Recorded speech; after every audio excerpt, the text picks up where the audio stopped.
Good morning, everybody. Welcome to another Daily Market Report brought to you by Mike Bjork. Today is Tuesday, June 16th. Hope you're having a wonderful day so far. We do get quite a few economic data here today, and we will jump right into it. We'll start off with the retail sales for the month of May. April was a pretty abysmal month, as we can see, with a minus 14.7 month over month drop in sales. However, May is supposed to be the counter production, where we were expecting an increase of 8.5%, and it well exceeded that to a plus 17.7%. Now, when you take out big ticket items like autos, we had back in April a minus 15.2%, and forecast were calling for 6.5%, and again exceed that by 12.4%. So fantastic retail sales data here that we're seeing for the month of May, and of course that's getting investors excited. We also got industrial production for the month of May. So in April we had a pretty big drop, as that was the focal of the pandemic. We had a drop of 12.5%. Forecast calling an improvement to 2.8%, and improved, not quite to expectations, but still improved to 1.4%.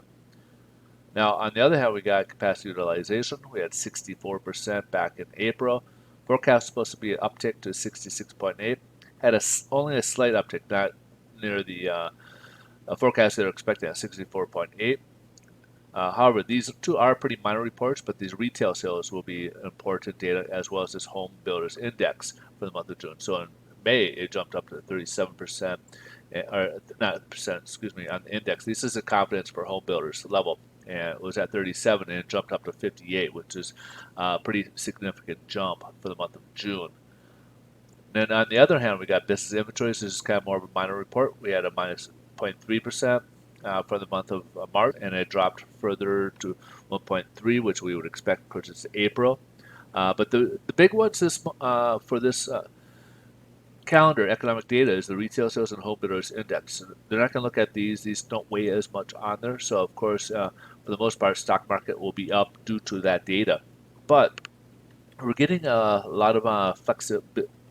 Um, movement in the stock market as well. So we're seeing the stock market go way up. We saw it go up as high as 760, and then we've seen it drop down to about 400 on the Dow. This is on the Dow.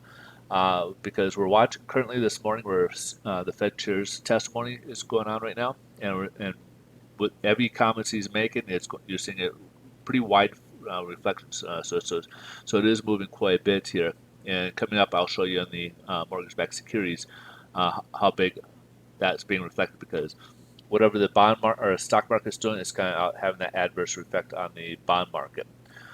So some of the points he's basically stating is that even though we're seeing some good data on there, we can't overstate that. You can't get overly excited about it. He's still concerned about unemployment rates, uh, things like that nature, that some businesses are not going to return, and that's going to be a drag on the economy. Now, also on the news, something that got the market started up was this dexamethasone, which is a kind of a therapeutic. So those with COVID, it's been able to help them out. Uh, it's kind of a cheap steroids, what they're describing it as, and it's more of a therapeutic drug where it helped a lot of the COVID patients, people who have been infected, uh, greatly minimizing the death rate on those. So that's been a good news out there. And then last but not least, a Bloomberg report came out that President Trump is backing a $1 trillion infrastructure spending package on the heels of this past stimulus package. So this is something that is in the works, another $1 trillion infrastructure spending package. So we'll try to help stimulate the economy. So we'll see how that measures up, and hopefully maybe get out there and get things moving along. So as such, we were talking about the stock market. Here's the bond market. And as you can see here, we're getting some wide swings here. We're kind of right currently when I took the snapshot, it was at where it opened. So it's 9 basis points lower from where we ended the day yesterday. We did end the day much worse than we did this report yesterday.